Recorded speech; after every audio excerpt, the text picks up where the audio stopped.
The loss of the Vixen last week arguably robbed Season 10 of RuPaul's Drag Race of its one undeniable narrative thrust, forcing the show's cast to go from loudly debating the most outspoken queen of the pack to quietly tiptoeing around the doggedly silent elephant in the room. The Vixen's elimination restored oxygen to the workroom. Breastworld sees most of the remaining hunties, well, hunting for ways to kickstart their own storylines, especially as the competition has rounded the clubhouse turn. And despite her mildly surprising win last week, no one is in more need of a boost than taciturn Cameron Michaels.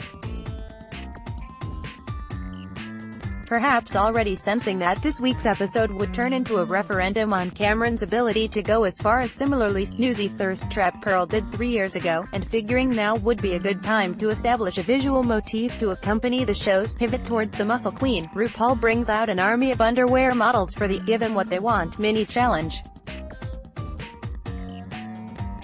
It's the board game Concentration, Slutty Underwear Edition. Countdown to gay blog clickbait articles pointing out which of them have done porn starts in 3.2. It's always diabolic fun to see RuPaul forcing the sex-starved queens to test their memory, with 16 packages and 36 engorged pecs staring them in the face, and as always, the show's editors give this mini-challenge a little more time than usual. Aquaria, the youngest of the remaining queens, is also the quickest. She matches up the matching pairs of fundies in the least amount of time, though Asia O'Hara makes it pretty clear that she'll cut her losses if it means spending more time absorbing all the eye candy. Aquaria's win gives her the right to put everyone's fate in her hands by casting them in the roles they'll play in Breastworld, Rose proudly adolescent parody of HBO's Westworld. Aquaria, in this week's pre-credits sequence, worked the other remaining 5 queens' last good nerves by admitting that she's rooting for them to all lose so she can take the crown, uttered moments after the Vixen's exit and right when everyone likely felt a glimmer of hope for genuine sisterhood. And so it goes that Aquaria attempts some damage control by letting everyone tell her which parts they want. Of course, without being allowed the benefit of a table read, they're all basically grasping around in the dark in hopes of landing the juiciest part. Making things even worse for herself, Aquaria lets everyone pick their parts before she signs herself, ensuring she'll end up with the least worthwhile role, at least on paper. The episode sees most of the remaining hunties, well, hunting for ways to kickstart their own storylines. Not that a read-through of the script would have ultimately done much to help the queens pick their roles, as it's an utterly incoherent piece of satire.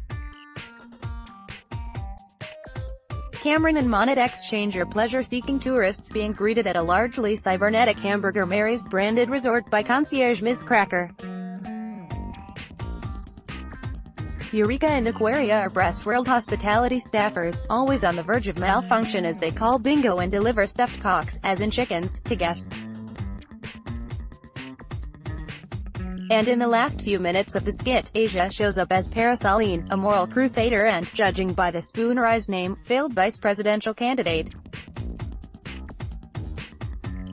It's the type of script that lives or dies by the level of performances given by the queens and, regrettably, few rise to the challenge, so much so that it's actually a pretty genuine crapshoot which of them will get the win thanks to the vacuum at the top. The opposite end of the spectrum, on the other hand, is painfully evident. By this point in the competition, Cameron's careful, guarded persona is absolutely a liability, and the other queens justifiably can't connect with someone who can't even admit to being happy with the challenge win. Cameron's role in the skit, that of a repressed conservative who finally learns the value of cutting loose, should have been a perfect fit. The out-of-her-shell monologue is handed to her on a silicone platter. But she botches it completely, coming off more robotic than the queens who are actually playing robots.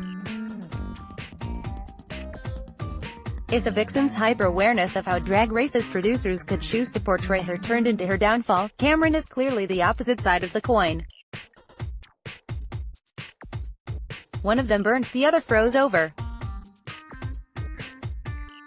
Cameron's inability to give herself over to a moment of realness is so pronounced that it overshadows a minor key variation on the same theme going on in Ms. Cracker's corner. Cracker is desperate for her first win, and the judges can only see the gears turning in her head.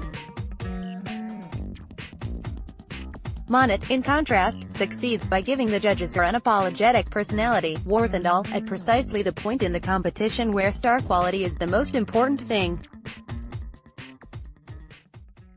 Between the underwear models, a cameo by Stephen Colbert, and Broad City stars Abby Jacobson and Ilana Glazer as guest judges, this episode of Drag Race bends over backward to give fans a great show, and the Queen's Runway Challenge efforts meet the series halfway. The queens imagine what they'll look like 50 years in the future, and Aquaria's youthful naivete alone is worth the price of admission. She comes out looking like a runway model who used slightly too much spray tan and recently took spacers out of her earlobes. Eureka also seems too self-conscious to really get ugly for her art, and Monette's sandbag breast gag, while funny, gets red for being too on the nose. That opens up Asia's blasé cornrowed nursing home realness for the win. Eureka lands in the bottom end. Despite utilizing all the intricate latex money can buy, Cameron unsurprisingly joins her. It would be a cruelly ironic twist for stone-faced Cameron's old age mask to get in the way of her ability to serve a fierce LSFYL performance, but in reality, Patti LaBelle's new attitude seems to give her a jolt of energy that puts her right on Eureka's level. As it was with Asia in the Vixen's delightful performance last week, this one looks almost too close to call.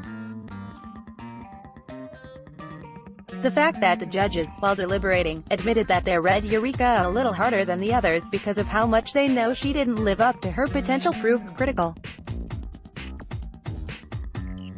So while Cameron has been spending the whole season coasting just barely above her potential, her lip-sync performance indicates she knows just how much more the judges want from her, and finally seems ready to deliver. When RuPaul tells Cameron, "Shantae, you stay," the tears of gratitude are already falling down her wrinkled cheeks. Eureka stands in resigned disbelief, but Ru informs her, "Shantae, you stay too." Ru wanted them both to sweat, but wanted Eureka to sweat a little bit harder. Call it their shared wake-up Pearl moment. For more recaps of RuPaul's Drag Race, click here.